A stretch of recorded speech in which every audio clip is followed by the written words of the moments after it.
The winds screamed across the frozen plains, sweeping snow in fierce spirals that vanished into the endless white. The research station sat hunched like a forgotten relic against the storm, its metal walls groaning from the pressure outside. Inside, the warmth of artificial heat pulsed through narrow corridors and echoing labs, where flickering lights cast long, wavering shadows. It was supposed to be quiet, here quiet, and isolated, just the way the science team liked it. But something was wrong. Something new had arrived. It began 3 days ago, when the outpost's radar picked up a strange signal brief. Rhythmic pulses from beneath the surface of an ice shelf nearly a mile thick. At first, the team thought it might be a glitch, maybe even a reflection off some long-buried mineral deposit, but the pulses were too deliberate, too regular. Curiosity turned into obsession, and they launched a deep-core probe without waiting for a full analysis. The drill plunged downward through ice that hadn't felt sunlight in millions of years. When it hit something hard, something that didn't belong, everything changed. They called it a spore because no one could agree on what else to call it. Microscopic, almost invisible to the naked eye, and strangely alive despite being encased in ice for untold ages. It was the lead biologist who first noticed it replicating inside the containment unit. It didn't need warmth or moisture. It didn't need anything at all, really. It just kept growing, reaching out in web-like filaments across the sterile surface of the lab dish, seeking ... something. The team ran tests. They stayed up late, combing through data, arguing hypotheses, documenting the impossible. Day by day, tension grew heavier than the storm that battered the station. No one wanted to say it out loud, but something about the spore didn't just feel alien. It felt intelligent. It was easy to overlook the first signs. A strange smell in the air filters. Tiny black growths near one of the heating vents. Fabric stiffening for no reason. They chalked it up to mold, stress, overwork, until one of the technicians started acting strange, disoriented, forgetful, eyes cloudy like he hadn't slept in days. Then he disappeared. They found him 2 hours later in the sub-basement, curled in a corner with his skin pale as paper, covered in patches of something new. At first glance, it looked like frostbite, but when the doctor leaned in, the growth shivered and retracted like it had heard them. Everyone took a step back. Security sealed off the room and ordered a level for quarantine. The technician never woke up. His body was removed for autopsy, but by the time they unzipped the body bag, the growth had vanished. All that remained were scattered spores, lighter than dust and shimmering. Faintly under the lab lights, whispers started circulating. Some swore they heard voices coming from the ventilation shafts, though the speakers insisted it was just the wind. Lights flickered more often. Shadows no longer moved only when people did. One team member claimed they saw something crawling along the ceiling in the drone maintenance room, but it was gone by the time backup arrived. Still, the lead scientist insisted on more tests. He believed the spores might represent a new form of life, possibly even the building blocks of life itself. Older than Earth, maybe older than the sun. "This is what we're out here for," he told them that morning, his breath fogging in the frozen air of the observation dome. History doesn't come knocking politely. What he didn't say but everyone understood was that shutting down the research could cost them the discovery of a lifetime. That night, something got into the greenhouse. The plants had begun sprouting huge, swollen buds overnight, leaves curling inward, like shells trying to protect what was inside. When a researcher reached in to examine one, it split open, spraying a mist of glowing green spores across her suit. She screamed and yanked back her hand, but it was too late. The spores melted through the fabric like acid. They quarantined her immediately, but the infection moved fast. By morning, her veins glowed faintly beneath her skin, eyes glassy and unfocused. Still, she smiled when they spoke to hers, mild in a way that made the rest of the team uncomfortable. as if she was listening to something only she could hear. The communications officer tried to send a distress call that same morning, but something had jammed the satellites. Every signal sent off the station disappeared before it reached orbit. They tried using the backup relay on the rover, but by then, the rover was gone.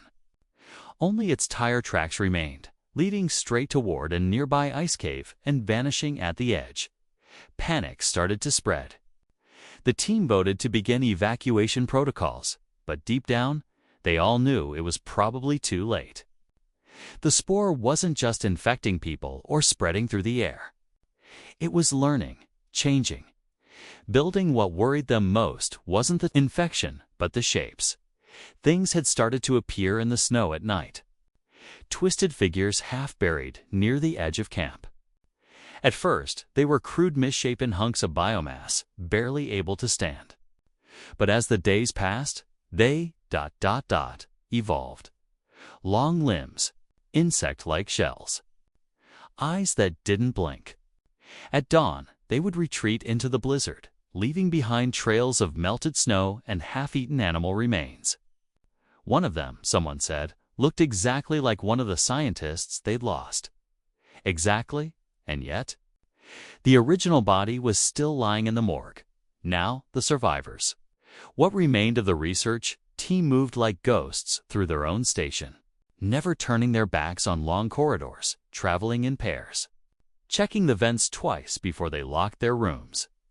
The spore was no longer just a threat to their bodies. It had found a way in, into the systems. The lights, the heating, the tanks, and worse, into their minds. People could no longer trust what they saw, or what they remembered. One man insisted his roommate had never existed, even though he'd been sharing a bunk with him for months. Another woman tore out a section of wiring at 2 a.m., screaming that something in the power grid was watching. Files went missing. Doors locked and unlocked themselves. A cold voice that didn't belong to anyone began whispering words through the intercom at nightwards, in a language no one understood. Yet everyone somehow feared in the last meeting they held. The lead scientist finally admitted what some already suspected. The spores weren't just life. They were a form of intelligence, but not like ours. They didn't build rockets or write books. They built organisms. Whole ecosystems grown, not engineered. And now they were building something inside the ice. Something big. Something close. The pulse they had originally tracked wasn't a signal. It was a heartbeat. Now the storm outside was starting to break. The wind dying down, revealing a landscape changed in subtle but terrifying ways. Strange growths curled up beneath the snow. Ice crystals shimmered in unnatural colors.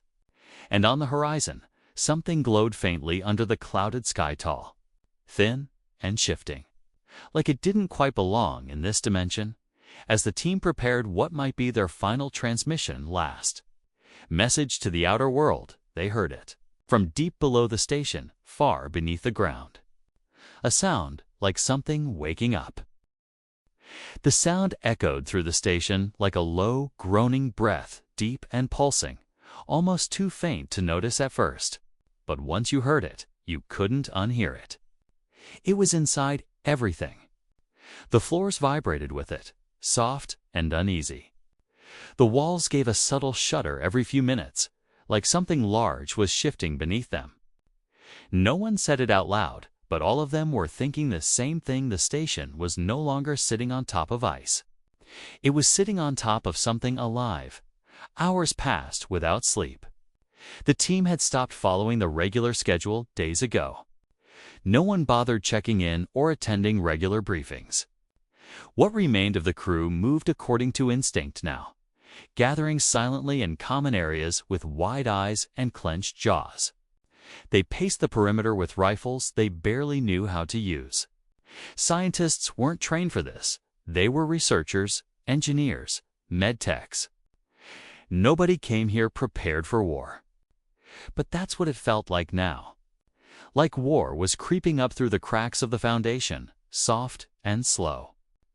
Wearing the face of things they didn't understand, one of the youngest team members sat staring at the frozen window, fog from his breath pressing against the glass.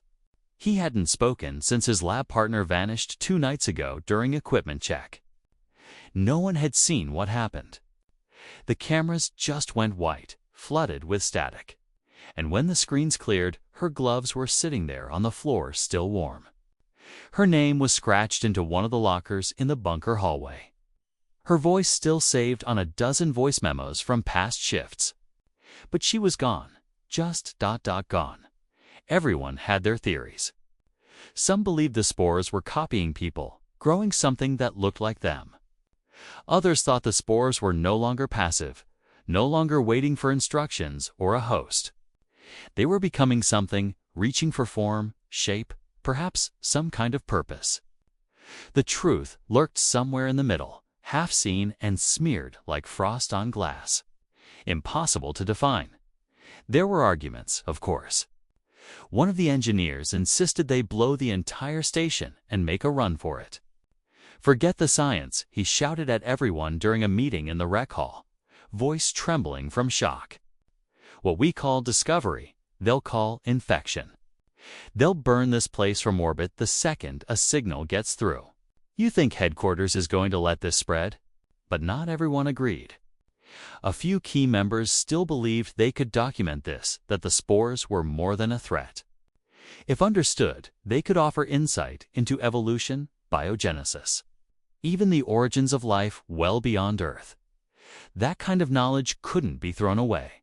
"You're seeing a threat," one biologist argued. "I'm seeing intelligence. This may not be the enemy, it may be trying to communicate." That idea held the room in silence for a few long seconds. The communication arguments started gaining traction, until the power failed.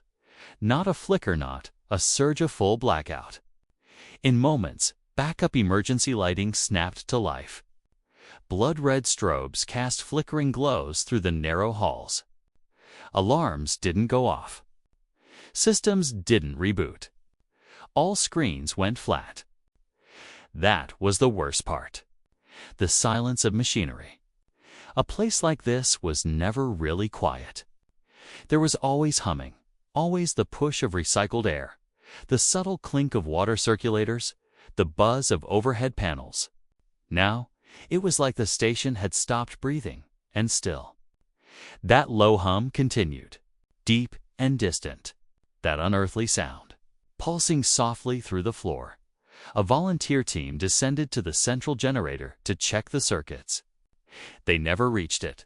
The video feed from their helmet cams cut out as the team entered the service tunnel.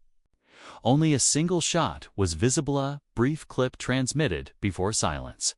Hazy white spores floating midair, like weightless snowflakes clustering together toward the movement of the lights. Then darkness. They weren't found. That's when the team above finally understood they were sealed in, cut off from the world in every direction. The storm had lifted, yes, but nothing on the surface worked. No vehicles started. The main radio tower was covered in thick organic webbing like hardened sap, fusing metal joints shut. It wasn't just spreading anymore. It was controlling. Some began to wonder how far it had gone. Had a single spore escaped during those first tests, flickering through cracks in the seals? Had something gotten into the frozen foods or the water? Had any of them been exposed and not known it? People began turning on one another. Soft accusations built up in the quiet. One person was caught sneaking into the lab hallway late at night, despite lockdown. He claimed he heard someone calling his name from inside one of the sealed rooms. He swore it sounded like his brother, who'd died 5 years ago in a car crash. The voice was wrong, but it knew things, said things only family would know. The others locked him up. No one spoke about it after sleep became difficult. Even those who managed to rest woke with fragments of strange dreams, vivid shapes, landscapes that couldn't exist on Earth, life forms made of light and dust, spiraling like galaxies. dead loved ones speaking through a chorus of unfamiliar voices. A few researchers began sketching these dreams in worn notebooks. Pages filled with overlapping symbols none of them could translate. But one linguist noticed something terrifying. The symbols matched faint markings etched along the outer shell of the original spore canister, the one they'd drilled out from the ice. Writings they originally thought were natural cracks in the mineral layer. They weren't cracks. They were a language, and now that language was everywhere in the frost patterns on windows, in the formations growing along the walls, in the new veins rippling beneath the greenhouse leaves, even in human skin. The infected weren't always obvious. One person might seem perfectly normal working, talking, even laughing until they weren't. Until, during lunch, they stared too long at the air vent, tilting their head like they were listening. Until they spoke in that humming voice, not words but tones, like the sound maps whales used to communicate across oceans. Those infected weren't dangerous at first. They just ... observed. But their eyes didn't blink much anymore. And they stopped eating. No one could bring themselves to kill them. Not yet. Still, the symptoms were clear. Memory loss, emotional detachment, dreams that bled into waking life. A distant pull toward the cave, the same one the rover disappeared into. Something was calling them. A biological urge or maybe something worse. A signal, a program, and yet one person swore they saw something beautiful inside the caves. She'd gone out on recon with a small team, trying to chart the nearby areas before nightfall. When they reached the edge of the ravine, she paused, said the wind carried a taste, smelled like pollen on spring air. The others went ahead without her. Only she returned. Her suit was damaged, helmet cracked. She didn't remember much. Just fragments. Color, light. A creature that looked like a jellyfish the size of a bear. Suspended in the icy air like magic. It pulsed slowly, surrounded by a nest of complicated shape, part organic, part architecture. It wasn't trying to kill us, she whispered, curled on the floor later, shivering. It was trying. To wake something, she died 4 hours later. The doctors said it wasn't her wounds. Her organs had begun to change, not fail, just transform. Grow new textures, unfamiliar tissues. Her chest cavity had small branching filaments running between the ribs. Like roots, now only a handful of isolated survivors remained. Huddled in the communications tower, they recorded one final sequence of data, hoping someone else someday would listen. Maybe another team, maybe the world. Maybe whatever came after, because something had begun to rise from beneath the ice. One of the remaining geologists had done the math. The pulses they were hearing, the deep vibrations, occurred in repeating intervals. Not random, not seismic activity. A signal pattern. A countdown, maybe. A beacon. And the ice was getting thinner fast. The remaining motion scanners picked up heat. Signatures too large to be plant life. Something massive. And not alone. Whatever lived down there wasn't done growing. And then, over the PA system crackling back to life for the first time in days, came a voice.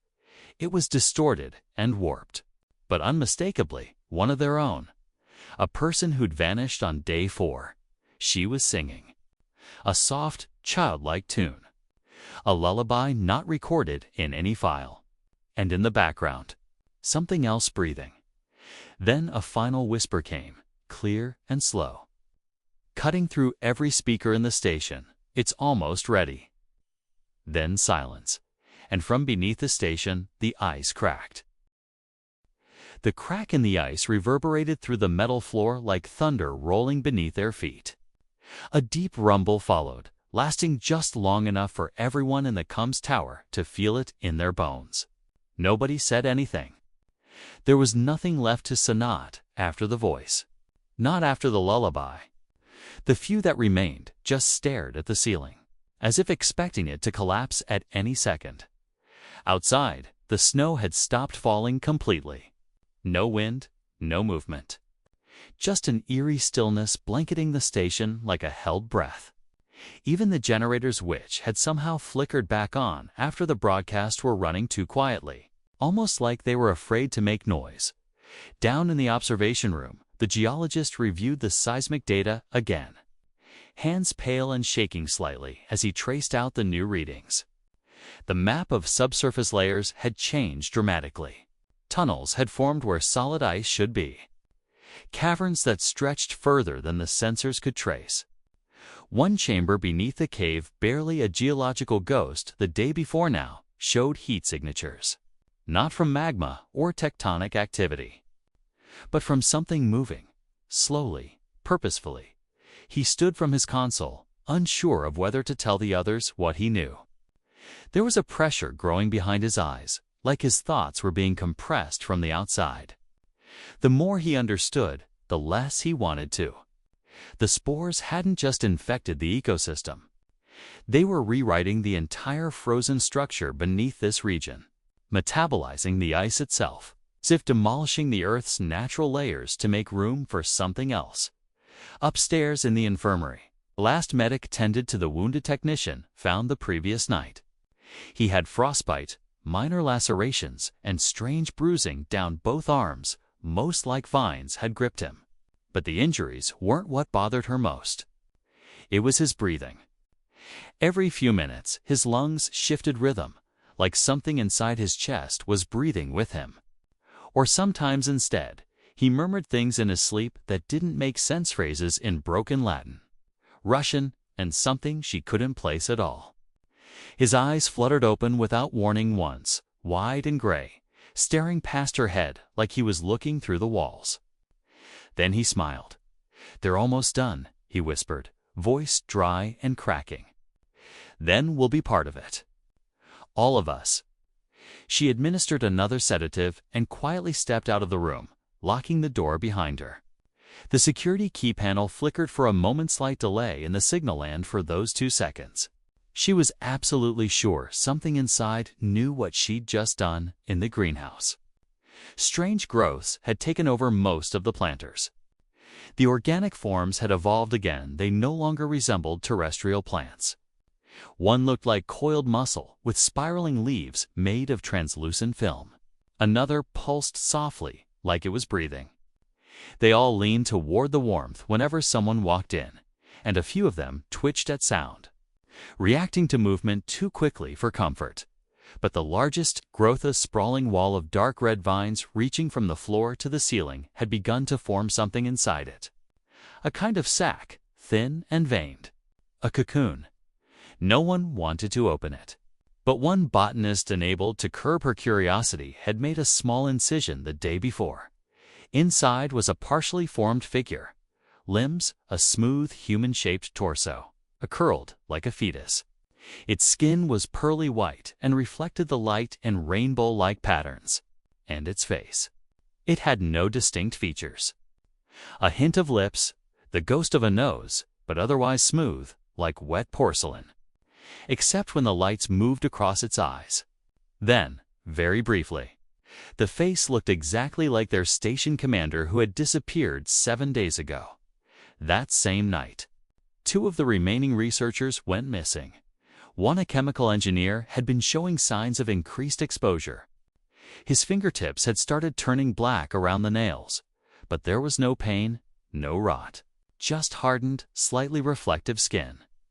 He told the others it was reversible, that it was just contamination from one of the initial test samples. The other was the linguist, the only one who'd been able to identify and match the strange symbols to the spore's surface markings. He had filled up 3 notebooks over the last few days, each more chaotic than the last. The pages were stacked with rewrites, overlapping translations, strange phrases he claimed were part of a message. Not one-way communication, but a warning sent backwards through time or through dimensions. "They seeded this place long before we came," he said quietly that morning, tapping one of the notebooks like it was a holy text. "The ice didn't preserve them. It protected us from them. until we breached the wrong layer. When both were discovered missing hours later, their rooms were untouched. No blood, no struggle. Only a trail of dark red spores leading toward the west corridor, the one closest to the sealed access tunnel. Several security doors that had been locked manually with physical keys were found wide open. No damage, no tool marks. Just open, like someone or something had keys of its own. Tensions flared. The few team members who remained refused to sleep. They took turns watching each other. Paranoia thickened in the air like smoke. One of them accused another of being infected when they caught him standing in the hallway, motionless at 3 a.m., staring at the ceiling for over an hour. He claimed he had just been lost in thought. But when asked what he'd been thinking about, he couldn't remember. Another team member began painting on the walls. Casey melted snow and ink from torn notebooks. Symbols, circles within circles. When questioned, she swore she didn't do it. "You think it's changing us?" she said. "But maybe we were part of it to begin with, and it's just waking us up." No one had the nerve to erase the markings. Not after the medic collapsed during a routine check of the storage wing. Her vitals returned to normal in under an hour, but her eyes remained wide open the entire time, staring into nothing. She came back with no memory of what had happened. But when asked who the president was or what year it was, she gave the wrong answers. Not by much, just enough to notice by the end of that day the pressure in the ground had grown stronger. The pulses came faster. The ice under one corner of the base had sunk slightly, almost like a sinkhole forming beneath the southern wing. A drone was sent down through a narrow crack to investigate. But the live feed only worked for 40 seconds. It showed structures not of stone or metal, but of something living. Towers, ridges, webs glistening with condensed vapor, and creeping along one pillar. A figure that slithered and walked at the same time. Not human, not animal. Something in between. Its head turned toward the drone and the feed cut off. No interference. Just a loss of signal, sharp and final. Even now, no one was sure if they were dealing with a single alien species or a full ecosystem, a civilization, maybe even a hive mind. The spores weren't simply spreading randomly. They were building, converting, learning. The copies, the ones that looked human, weren't imitations meant to deceive. They were components, parts to some larger biological architecture forming beneath the base. And each of those parts might still be thinking, feeling, even remembering. That was the worst part. The biologist who'd been leading the early research left a voice note on the internal system an hour before vanishing without a trace. It was distorted, uneven, broken up with static. But his voice was unmistakably calm, disturbingly so. "I think we were wrong about it being hostile," he said. "It's not here to kill us. We're necessary. Ingredients, it needs us to finish growing. And maybe, deep down, we want to be part of it. Maybe that's why it chose to wake now." The final second of the recording was pure silence. But when someone boosted the audio feed to max gain, there was a whisper. A single word. Home. And just like that, the lights flickered again. Someone screamed in the hallway, and the floor beneath the Cums tower began to crack. The scream echoed down the hallway like a fire alarm, piercing and desperate. Those still left in the Cums tower froze, eyes snapping toward the door. For a second, no one moved, as if their bodies didn't believe what their ears had just heard. Then the technician near the door bolted forward, wrenching it open, despite the others telling him to wait. The hallway lights flickered in red and white tones. Emergency systems stuck in a loop. The scream was gone now, but something else remained. Blood, a smear of it. Dark and drawing, dragged unevenly across the floor tiles and disappearing around the corner. No body, no footprints. Just blood and a faint buzzing noise overhead that grew louder the closer they got. Like a swarm of distant insects, alive and watching. They followed the trail down the corridor, flashlights scanning the walls, barely daring to breathe. The sound in the ceiling ducts followed them, sometimes stopping, sometimes moving ahead, scraping faintly like fingers along metal. In the back of the group, one of the engineers kept whispering to himself. It wasn't gibberish this time. It was coordinates. Sector data, directions, like he was reciting something from memory, but no one had given him those numbers. No one had even spoken those grid codes since the first mapping days of the expedition. They reached the east maintenance shaft where the blood trail disappeared. The grating in the floor had been pried loose, bent outward. Metal sheared clean like it had been chewed open rather than pulled. One of the team leaned down slowly. It was still warm beneath the vent. The heat rising wasn't mechanical. It was ... organic, damp, pulsing. They heard something moving below, but it wasn't coming back. Whatever had taken the crew member was going deeper, back in the tower. The geologist ran new scans. Deep fractures had opened beneath the old loading dock, places the topography had been stable for months. The voids now forming were not natural sinkholes. They had shape, symmetry, like doorways. What's worse, despite having no access to external networks, the central AI system had come back online for a few heartbeats before rebooting into emergency lockdown. The logs showed fragments of new code ones no one on site had. Written, biological data, commands. A translation file had appeared on screen. Just before disappearance, subject recognizes observer. Assembly in final phase. Humanoid interface complete. Awaiting integration. Integration, that word stayed with them, as if echoing through each of their minds in different ways. Some clung to the idea that it didn't mean death. Others weren't so sure anymore. The medic had locked herself inside a secure unit hours earlier. She refused to come out, even when the others banged on the door. Through the small window, they saw what she was doing, scrubbing her skin raw, slashing open her arm with a sterilized blade and inspecting the blood under her portable lens. "Look," she said, her voice hollow over the intercom. "It's not just in the air. It's not just out there. It's inside. We've had it all along. We just didn't know what to look for." Her hand trembled as she raised the lens.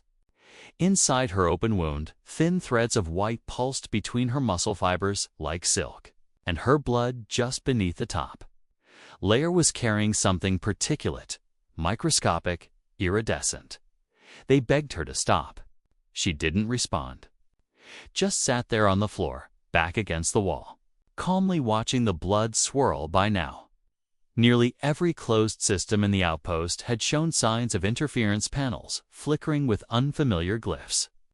Doors that locked themselves, circuit boards laced with a thin organic film like mold soaked in oils. The structures outside were shifting too. The snow near the main drill site had begun to collapse inward, like the top of a sinkhole, layer after layer giving way to something luminous and alien below. Just before the sun dipped fully behind the mountains, the sky itself distorted. Not badly, not like in movies with wormholes or cracks, but subtly. Clouds moved wrong, spiraling too slowly. The light hit objects at impossible angles. Time inside the base drifted in and out. Watches and digital clocks stopped agreeing, and no one could describe how long they'd been awake anymore. An argument erupted among the last 6 in the comms tower. The engineer who'd proposed detonation returned to the idea. Blow the station. Take out the cave, bury everything as deep as possible, and seal the entire zone for good. But another, the same botanist who had spotted the cocoon weeks ago, refused. "You don't understand," she said. "It won't matter. We've already made contact. It doesn't care about time or space the way we do. This was never a local infection. It's synchronized. Empty or not, Teetle keep growing, even at the molecular level. Bombs won't change that. She walked to the shattered window and stared out across the snow. A faint glow pulsed in the distance beneath the ice. Faintly blue, familiar. She tilted her head, eyes unfocused. "Do you hear it?" She whispered. They didn't. Not yet. She didn't come back inside after that attack. Daybreaker, what should have been one of the remaining team members, climbed the old signal relay tower. He said he needed a higher view, something away from the ground. Maybe then he could think clearly. Maybe then he could finally map where it all began. He never came back down. Instead, 10 minutes later, the tower's emergency beacon turned itself on. A repeating Morse code signal. Not Mayday, not coordinates, but a word. Welcome. That was when the second cocoon opened in the greenhouse. They weren't expecting it. But they had posted someone to watch the plant chambers just in case. The bioluminescent red husk cracked apart like a seed pod, spilling out steam and a thick yellow mist. Inside was a figure not quite adult-sized but humanoid. Wet, glassy, and moving. This time, however, it moved differently, more fluently. Like it knew where it was. Its limbs flexed slowly, each joint finding its rhythm, and its skin shimmered with that strange biological shine the med scanner couldn't identify. As it stood upright, one of them raised a weapon, but he didn't shoot. The creature spoke, not fluently, not quite words, but tones. Sounds that unlocked something in the back of the listeners' minds. Recognizable feelings. A kind of understanding that bypassed language. It didn't threaten. It didn't plead either. It invited. It raised its hand and touched the glass. Then, across the station comes dead silent for days until now they heard the missing linguist's voice. Frail, breathy, as if coming from very, very far away. This was always the plan. You thought it was an infection. I thought so too. But it's more than memory, more than biology. It's design. Every world is a seed. Some take root. Where fertilizer, the cum shut off. Outside. The ice cracked again. This one sharper. Closer. The earth beneath the storage wing rose slightly, as if something was pushing up against it from below. Not sudden, not violent. A slow, steady pressure, lifting what was built above. Then a shape broke through. First, a single limb long, jointed, branching like a coral spine, but wrapped in muscle and light. Then another. And then the glow dot, not harsh, not blinding, warm, beckoning like sunrise under the ice. No one moved. No one spoke. They weren't sure if they were watching the arrival of a new species or the awakening of something ancient that had merely been asleep. Someone whispered, "This isn't the climax.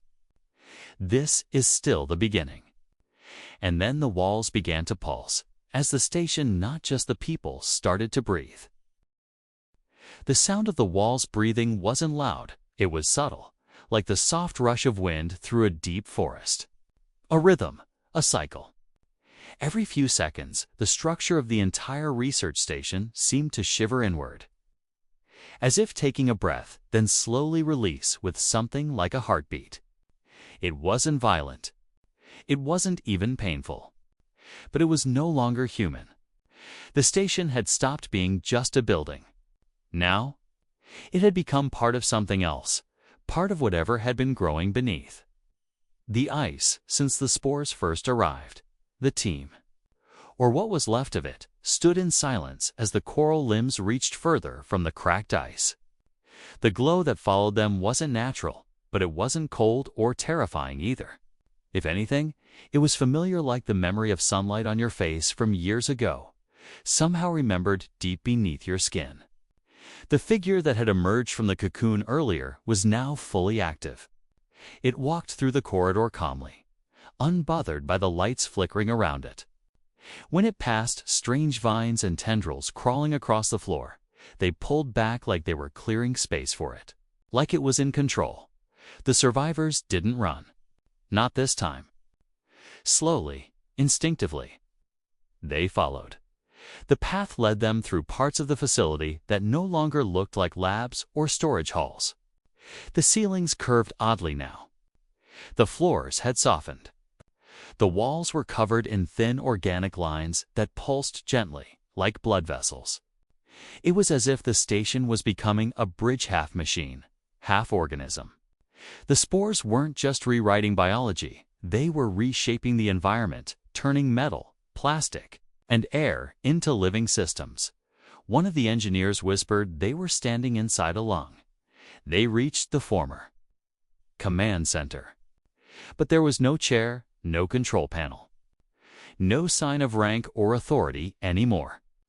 Instead, there was a large open window, grown through with transparent flesh instead of glass.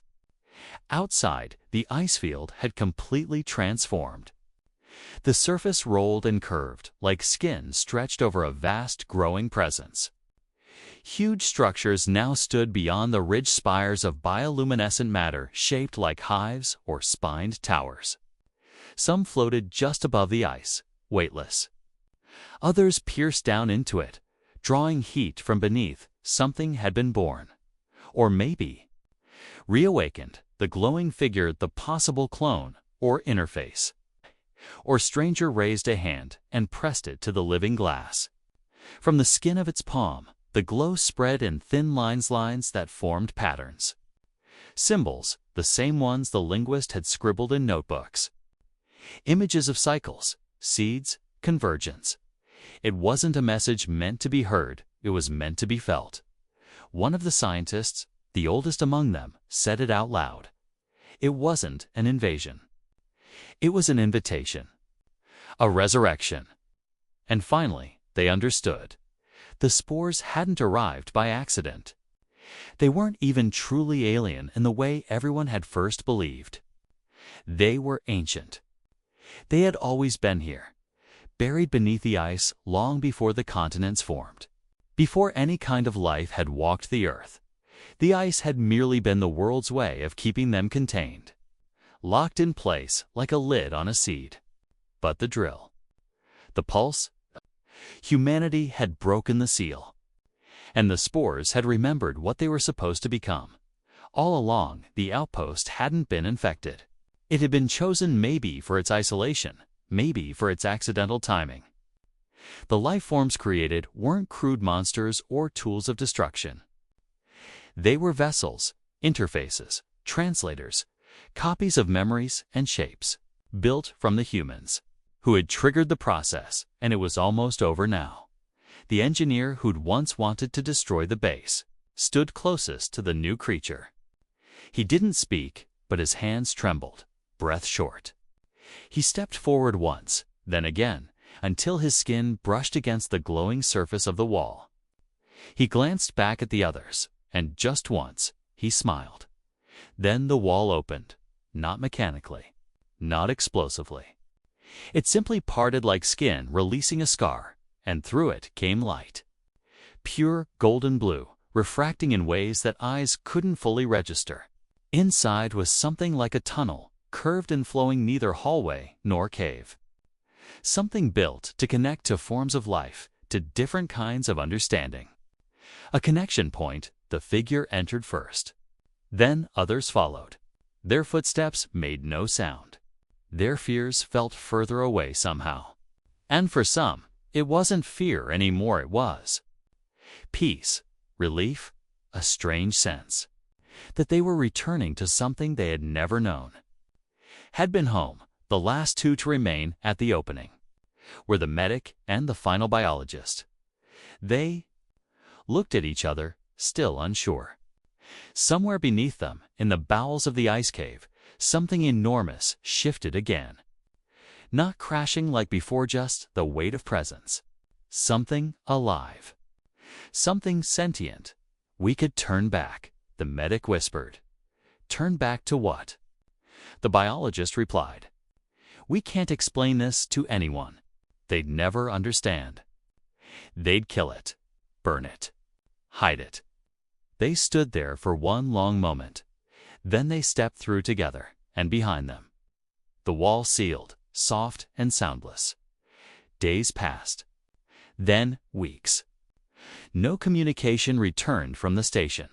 The storm above had cleared long ago, exposing clear skies and endless icy plains. Satellites overhead failed to pick up any human activity in the region. From orbit, the facility remained silent. By all appearances, it was gone, except for one detail. Around the drill site, new growths could be seen with thermal imaging rising slowly, measuring in symmetrical patterns. A lattice of heat, of energy, and not man-made. Nothing tried to leave. No signal was broadcast. No escape pod launched, only the faintest pulse, one that repeated every few hours, barely detectable beneath the frequencies of normal weather noise. Just a whisper, the same word over and over, not in human language. But anyone who listened long enough could feel what it meant. Integration complete. The world never heard exactly what had happened at the remote research station. The incident was heavily redacted. Official reports blamed seismic instability and power failure, followed by the presumed death of all personnel.